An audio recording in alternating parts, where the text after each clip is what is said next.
Baik, Assalamualaikum warahmatullahi wabarakatuh.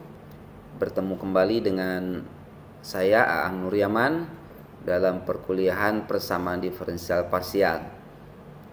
Untuk pertemuan kali ini kita akan membahas beberapa model matematika yang diturunkan dari fenomena atau masalah dunia nyata, di mana modelnya berbentuk persamaan diferensial. Ada beberapa fenomena yang akan kita bahas yang nantinya persamaan diferensialnya itu akan banyak kita bahas, terutama untuk mendapatkan solusinya. Baik, ada tiga model matematika yang utama di persamaan diferensial parsial yang akan dibahas bagaimana penurunan model matematikanya. Yang pertama itu adalah masalah transport sederhana. Masalah ini terkait dengan fluida yang mengalir pada suatu pipa. Misalkan Anda memiliki suatu fluida yang mengalir di dalam pipa dengan diameter konstan. Fluida atau cairan tersebut mengalir dengan kecepatan C misalnya meter per detik dalam arah X. Nah, kemudian misalnya suatu zat atau polutan dimasukkan ke dalam aliran tersebut dengan konsentrasi sebutlah UX, T. UX, T di sini menyatakan konsentrasi polutan pada posisi X saat T. Satuan konsentrasi UX, T di sini misalkan dalam bentuk gram per sentimeter gram per sentimeter. Nah, kalau kita lihat banyaknya zat dalam selang 0 sampai B pada saat T. Misalnya kita punya selang panjang pipanya itu misalnya 0 sampai L gitu ya. Kemudian kita pilih satu bagian di dalam selang itu misalnya dari 0 sampai B. Ya. Jadi dari ujung kiri sampai ke posisi pipa yang jaraknya B dari ujung kiri, misalnya seperti itu. Nah, banyaknya zat dalam selang tersebut dalam suatu saat T atau pada suatu waktu T itu bisa kita nyatakan sebagai integral 0 sampai B UX, T dx gram. Ya, Anda masih ingat? Ini kan kalau konsentrasinya dalam gram per sentimeter, berarti akumulasi dari banyaknya zat di dalam suatu selang 0 sampai B itu adalah konsentrasi dikali panjangnya gitu ya. Nah, dalam notasi integral itu bisa kita nyatakan sebagai 0 sampai integral 0 sampai B UX, T dx. Nah, misalnya pada saat T plus H, si zat atau polutan ini telah bergerak ke kanan sejauh C kali H cm. Ingat, pada saat T tertentu kecepatannya kan C gitu ya. Kemudian sudah bergerak selama H detik misalnya gitu ya. Berarti jarak tempuh dari zat tersebut, kalau kecepatan bergeraknya itu C cm per detik, berarti pada saat T plus H atau setelah H detik, maka molekul zat tersebut telah bergerak ke kanan sejauh C kali H cm. Nah, dengan demikian karena di sini hanya bergerak saja si polutannya itu atau si zatnya tersebut, maka kita punya si M, banyaknya zat polutan yang 0 integral 0 sampai BUX, T dx itu akan sama dengan integral dari CH sampai B plus CH dari UX, T plus H dx. Karena di sini pada masalah transport sederhana itu tidak terjadi penyebaran, jadi difusi diabaikan. Maka di sini konsentrasi massa zat pada saat T dengan panjang interval 0 sampai B itu akan sama dengan banyaknya zat setelah H detik untuk selang yang sama. Nah, dengan menurunkan kedua ruas ini terhadap P dengan menggunakan teorema dasar kalkulus, maka kita punya yang ruas kiri itu akan sama dengan nilai U di B, T. Sementara yang ruas kanan kalau kita turunkan terhadap B dengan menggunakan teorema dasar kalkulus itu akan sama dengan U di titik B plus CH, T plus H. Nah, dari sini kemudian kita turunkan lagi terhadap H. Dan kemudian setelah mendapatkan turunnya kita substitusikan H sama dengan 0. Maka kita peroleh, karena ini terbebas dari H, tidak mengandung H, maka ini dianggap konstan sehingga turunannya 0. Sementara yang ruas kanan dengan menggunakan turunan implisit ini kita peroleh sama dengan do U do B plus CH dikali do B plus CH di do H ditambah do U do T plus H kali do T plus H do H.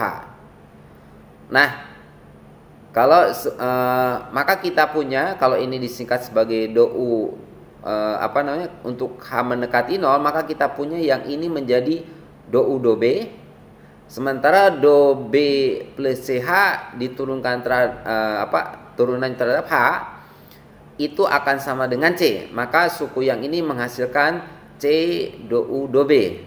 Sementara yang ini, suku ini untuk H sama dengan 0 itu sama dengan do U do T, dan turunan dari T plus H terhadap H itu sama dengan 1. Maka kita punya yang suku ini itu hanya menyisakan do U do T. Nah, persamaan inilah yang disebut dengan persamaan transport. Ini persamaan transport dengan persamaan transport pada fluida yang mengalir dengan kecepatan C ke arah kanan. Kalau misalnya arah kecepatannya dibalik, misalnya ke arah kiri, ya berarti C-nya tinggal diganti minus saja. Baik, itu persamaan transport sederhana. Kemudian fenomena kedua yang sering dibahas dalam persamaan diferensial itu adalah model matematika untuk getaran Dawei. Anda bisa bayangkan misalnya suatu senar atau benang homogen elastis dengan panjang L yang mengalami getaran melintang yang relatif kecil. Misalnya dalam bentuk senar gitar atau senar biola yang dipetik. Jadi kalau kita punya senar gitar kemudian kita petik, maka si senar akan mengalami getaran melintang yang relatif kecil ke atas ke bawah. Begitu juga dengan senar biola yang dipetik. Nah, misalnya UX, T itu menyatakan perpindahan dari posisi kesetimbangan pada waktu T dan posisi X.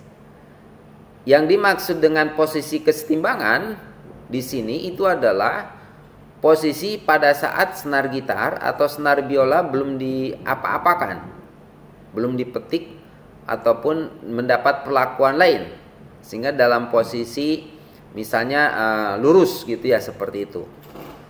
Nah, karena senar sangat fleksibel, tegangan atau gaya diarahkan secara tangensial di sepanjang senar.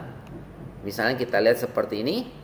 Ini misalnya gerakan senarnya. Maka kita punya misalnya ini tegangannya seperti ini. Ini misalnya sebutlah besar tegangan atau gayanya itu sebesar T1, dan untuk yang ini misalnya sebesar T0.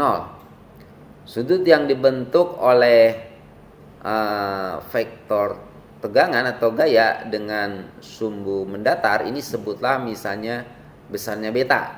Sementara untuk yang ini, sudut yang dibentuk oleh tegangan atau gaya TO dengan sumbu mendatar itu kita sebut alfa. Maka kita lihat pada arah horizontal, gaya yang bekerja ada yang ini ke arah kiri di titik yang bawah itu sebesar T0 kali cos alfa. Kalau ini sudutnya alfa, maka vektor ini besarnya adalah T0 kali cos alfa. Kemudian yang kanan, yang ke arah kanan itu adalah sebesar T1 kali cos beta. Di mana di sini berlaku T0 cos alfa plus T1 cos beta. Nah, misalnya ini tegangannya sama, kita sebut dengan T. Nah, kemudian dalam arah vertikal karena dia bergerak gitu ya, naik turun, maka berlaku hukum Newton. Hukum Newton kedua mengatakan bahwa sigma F itu sama dengan M kali A. Nah, kalau A-nya itu kalau U menyatakan simpangan, maka A yaitu percepatan itu bisa kita nyatakan sebagai turunan kedua dari U terhadap T. Nah, kita lihat gaya yang bekerja dalam arah vertikal. Yang pertama itu adalah gaya yang ini, T1 sin beta. Arahnya ke atas berarti tandanya positif. Sedangkan yang kedua itu adalah gaya T0 sin alfa. Ini arahnya ke bawah. Sehingga resultan gayanya itu adalah T1 sin beta plus T0 sin alfa. Ini sama dengan M kali A. Kalau misalnya kawat ini atau senar ini memiliki massa jenis rho, maka massa kawat pada sepanjang dari X0 ke X1 itu adalah sama dengan rho massa jenis dikalikan dengan panjang kawatnya, sehingga massanya itu adalah rho kali X1 kurangi X0 dikalikan percepatannya, yaitu turunan kedua U terhadap T. Nah, kalau misalnya yang ini kita bagi terhadap yang ini kita bagi masing-masing dengan T, yang ruas kanan juga kita bagi dengan T, dan T-nya sendiri sama dengan T0 cos alfa ataupun T1 cos beta, maka yang ruas kiri itu sama dengan T1 sin beta per T1 cos beta dikurangi T0 sin alfa plus per T0 cos alfa. Ini sama dengan rho kali delta X per T kali turunan kedua U terhadap T.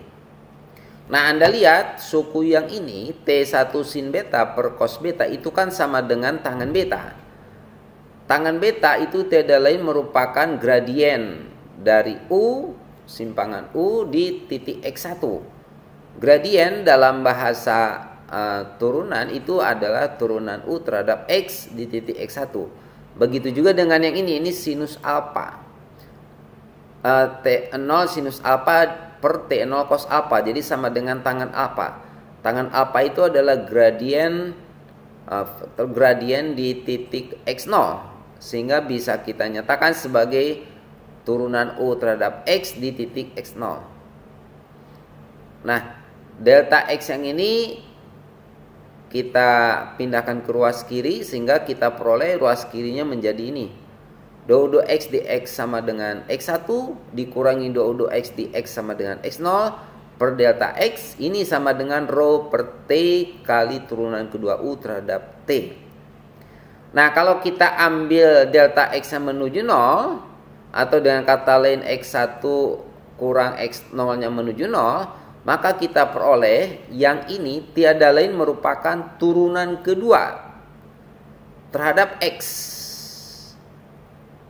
Nah, sementara yang ini tetap 2 kuadrat U per 2T kuadrat. Kalau kita misalkan T per rho itu adalah C kuadrat, kenapa ini bisa kita nyatakan sebagai C kuadrat?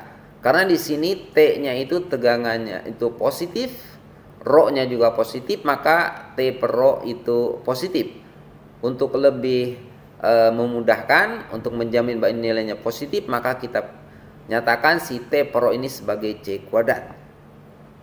Nah, maka kita punya model matematika untuk getaran dawai itu dalam bentuk C kuadrat kali do 2U per do X kuadrat sama dengan do 2U per do T kuadrat. Nah, persamaan ini yang dikenal dengan persamaan getaran dawai atau persamaan gelombang.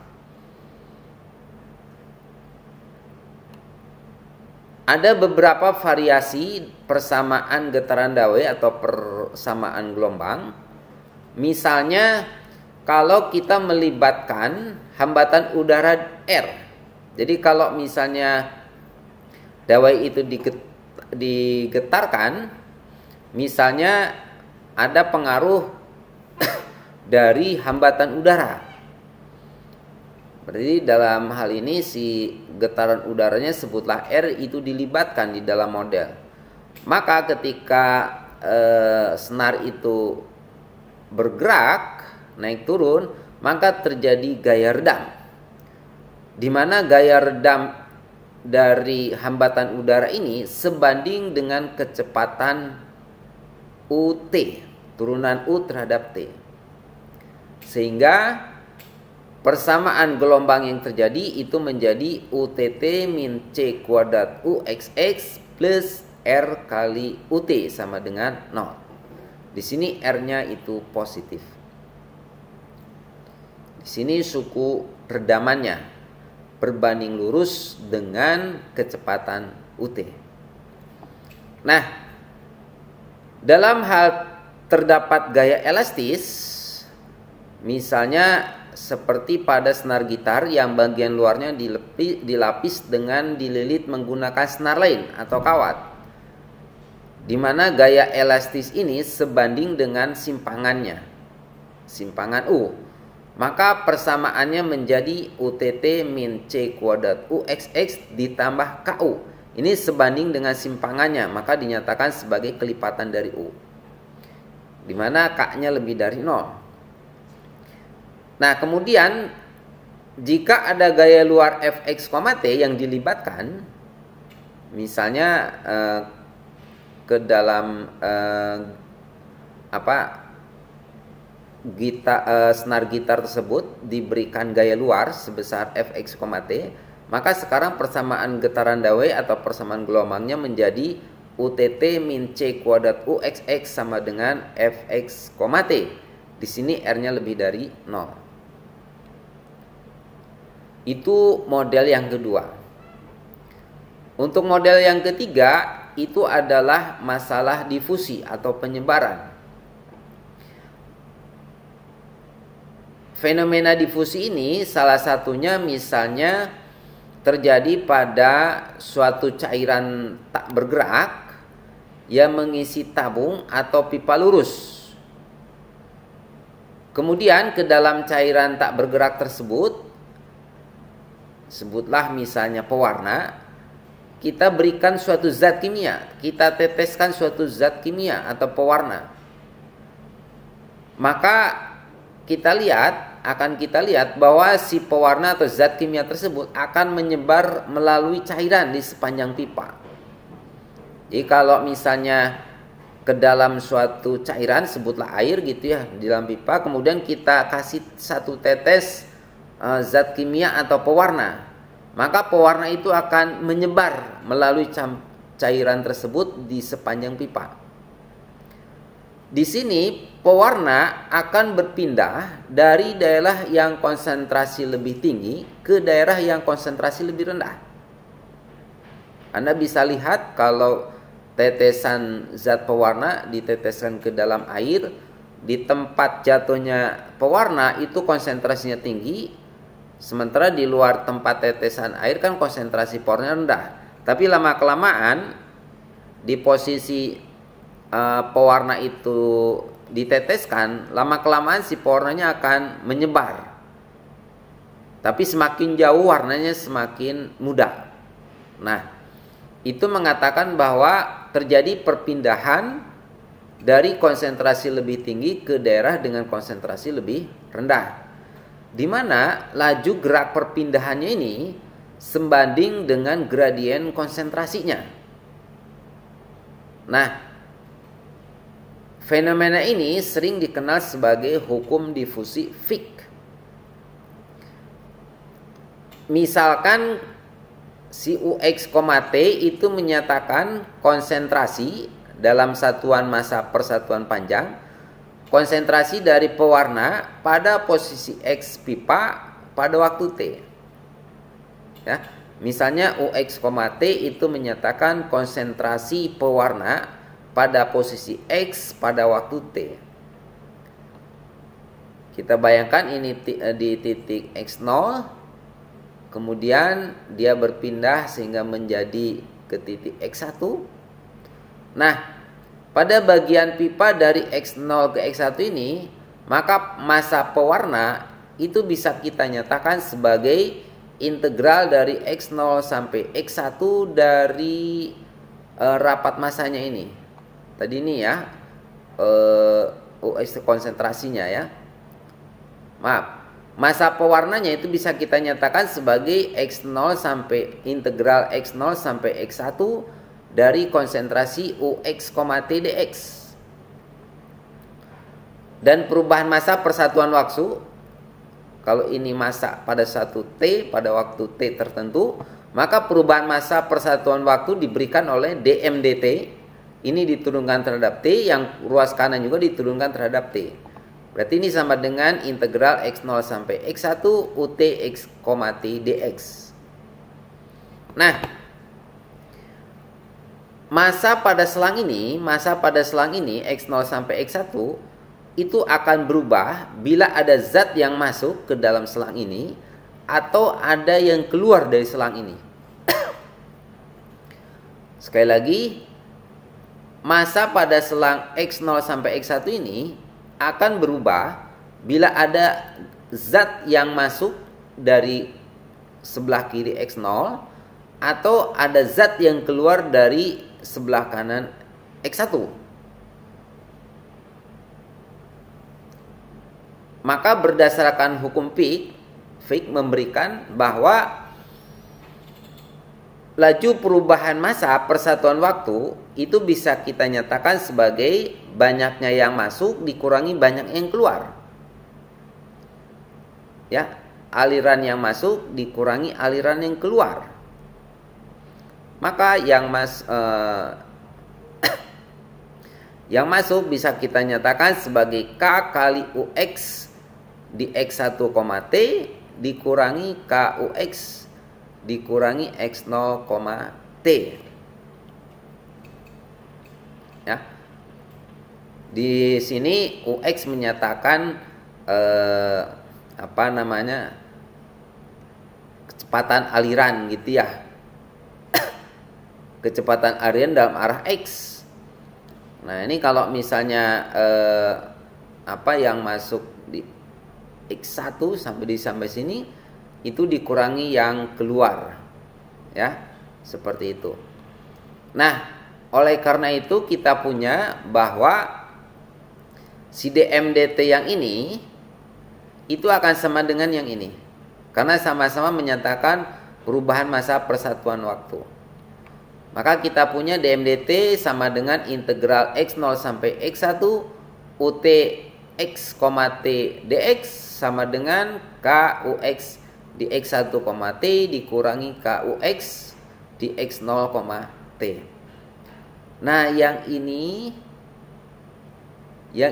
tiada lain bisa kita tuliskan sebagai integral dari x0 sampai x1 kuxx di x, t dx. Anda lihat kalau ini kita integralkan terhadap x, uxx diintegralkan terhadap x, kemudian masukkan syarat batas, maka kita punya ini kan. Berdasarkan teorema dasar kalkulus untuk integral tentu ya. Nah, yang ini kita lihat yang ruas kiri yang ini kan di dalam integralnya utx, t dx, sementara yang diluaskan adalah kuxx di x, t. Dari persamaan ini memberikan ut itu sama dengan kuxx. Nah, persamaan inilah yang menyatakan atau yang memodelkan bagaimana penyebaran atau difusi suatu zat pada media cairan. Nah, persamaan inilah yang disebut dengan persamaan difusi. Nah, seperti halnya pada model getaran Dawei, ada beberapa variasi dari persamaan difusi. Dalam hal ada sumber eksternal atau sink gitu ya, source dari pewarna. Jadi si pewarnanya itu secara kontinu misalnya dimasukkan tinta gitu ya. Maka jika laju difusi bervariasi, kita akan mendapatkan hasil yang tidak homogen, yang lebih umum, yaitu UT sama dengan KUXX plus FX, T. Inilah yang menjadi suku adanya sumber eksternal. Kalau tadi kan di persamaan getaran Dawei, ini gaya eksternal ya, seperti itu. Nah, persamaan ini, difusi ini, selain menyatakan bagaimana penyebaran suatu zat pada suatu cairan atau fluida, juga persamaan ini bisa menggambarkan konduksi panas, penyebaran panas pada suatu kawat misalnya gitu ya, atau misalnya pada suatu logam. Anda bayangkan kalau misalnya Anda lagi menggoreng di di suatu gorengan di atas kompor gitu ya. Kemudian api dalam keadaan menyala. Kalau Anda letakkan sebuah cukilnya ya, atau itu untuk membolak-balikan yang digoreng. Kalau Anda letakkan di sana, maka lama kelamaan panas itu akan merambat dari ujung si alat tersebut ke bagian pegangan yang dipegang oleh tangan kita. Nah, itu terjadi karena adanya konduksi panas. Ada perambatan panas dari ujung yang masuk ke dalam minyak panas ke ujung yang dipegang oleh tangan. Atau bisa juga persamaan difusi ini menggambarkan gerak Brownian. Gerak Brownian itu gerak acak gitu ya. Atau bisa juga ini menyatakan model difusi dinamika populasi, penyebaran penduduk misalnya gitu ya. Atau banyak fenomena lainnya. Nah, itu 3 model matematika yang dapat digambarkan atau dinyatakan dalam bentuk persamaan diferensial parsial. Nah, ini yang tadi kita ambil itu semuanya dalam satu dimensi. Kalau misalnya dikembangkan untuk 2 dimensi, berarti itu bisa ditambahkan suku untuk peubah bebas lainnya. Jadi kalau misalnya 2 dimensi, misalnya kalau di sini di pipa homogen gitu misalnya, dan ini dalam bentuk si pipanya misal kotak gitu ya. Jadi ada dalam posisi X dan Y. Maka nanti di sini nih KUXX K kali UXX plus UYY gitu jadinya. Ya, seperti itu. Begitu juga dengan persamaan gelombang. Nah, Dari model-model yang tadi, sebutlah seperti itu ya. Secara umum, untuk menentukan jawabannya, itu biasanya diperoleh jawaban yang memuat fungsi tak diketahui. Untuk memuat fungsi yang tak diketahui. Nah, jawaban akan lebih khusus, maksudnya fungsinya menjadi fungsi yang tertentu, itu diperoleh setelah digunakan suatu syarat. Jadi fungsi tak diketahuinya akan berubah menjadi suatu fungsi tertentu ketika digunakan suatu syarat. Nah, apabila syaratnya itu terkait dengan waktu,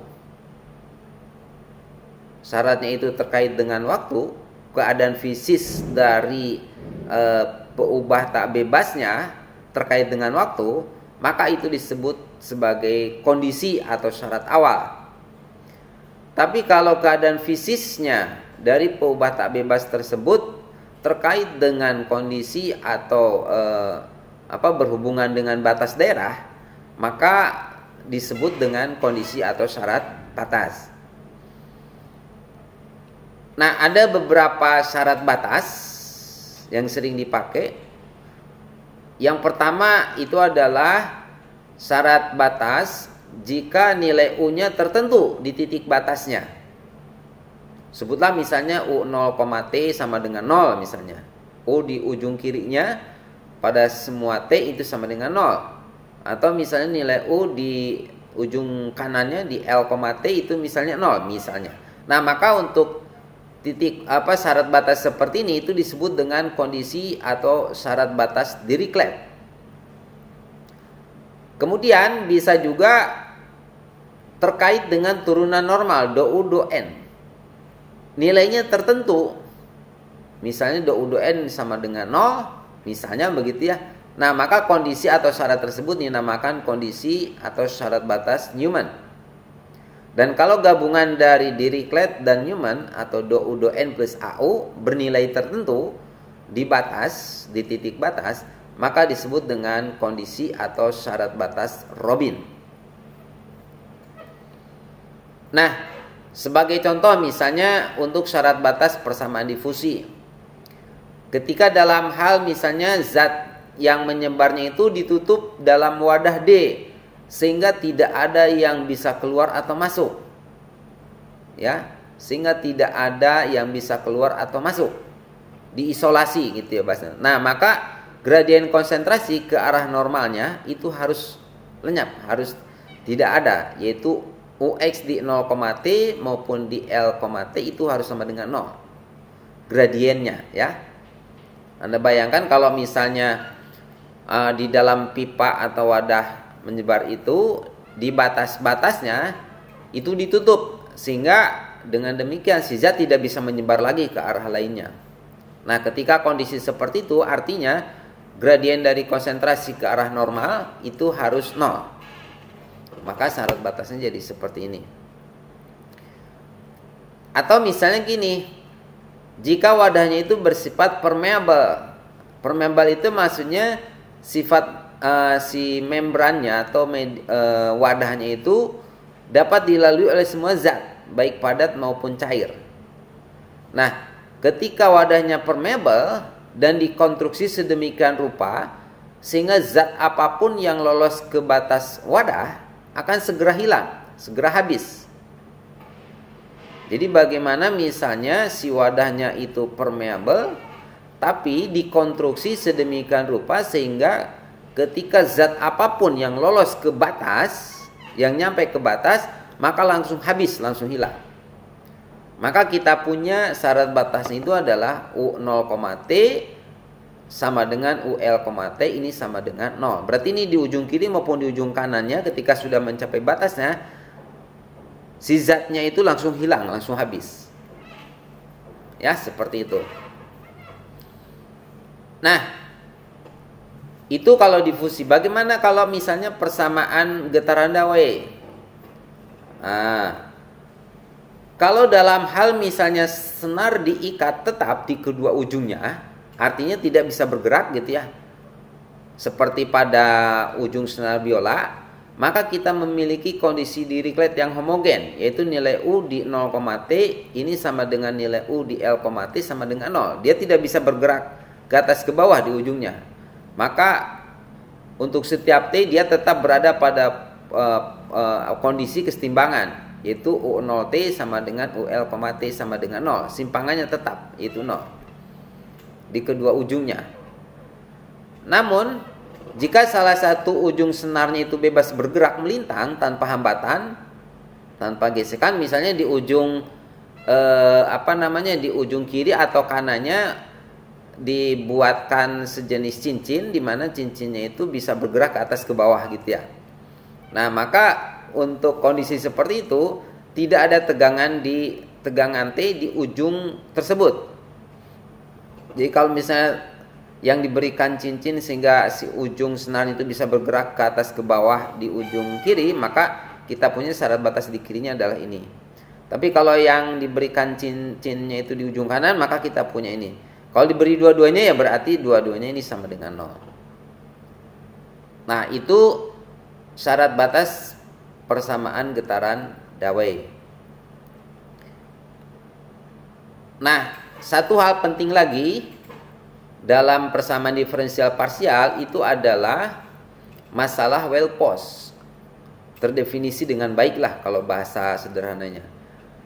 Nah, persamaan diferensial parsial dengan kondisi awal dan kondisi batas itu harus memenuhi 3 hal. Yang pertama itu adalah eksistensi. Eksistensi di sini maksudnya adalah masalah yang dinyatakan dalam PDP itu paling tidak ada satu solusi yang memenuhi. Paling tidak ada satu solusi yang memenuhi. Jadi boleh satu atau boleh lebih. Tapi dikatakan well-post kalau solusinya itu tunggal. Jadi artinya si masalahnya itu memiliki solusi tunggal. Dan yang ketiga, selain solusinya ada kemudian tunggal, juga dia solusinya itu harus stabil. Di sini solusi bergantung pada data dari masalah. Adanya perubahan data yang kecil, maka solusi juga akan berubah tapi tidak terlalu besar. Nah, maka ketika suatu model matematika yang dinyatakan dengan suatu persamaan diferensial parsial yang dilengkapi dengan kondisi awal dan kondisi batas, syarat awal dan syarat batas, dan memenuhi 3 poin penting ini, yaitu eksistensi solusi, ketunggalan solusi, dan kestabilan solusi, maka dikatakan masalahnya adalah well-post, terdefinisi dengan baik. Oke, itu saja materi yang bisa saya berikan pada kesempatan ini. Mudah-mudahan bisa bermanfaat. Jangan lupa jika ini bermanfaat silakan di like dan subscribe dan coba di share ke teman-teman yang lain. Jika ada pertanyaan silakan nanti saya akan kasih kesempatan di pertemuan melalui Google Meet. Itu saja. Terima kasih atas perhatiannya. Wabillahi taufiq wal hidayah. Wassalamualaikum warahmatullahi wabarakatuh. Sampai ketemu kembali di video yang berikutnya.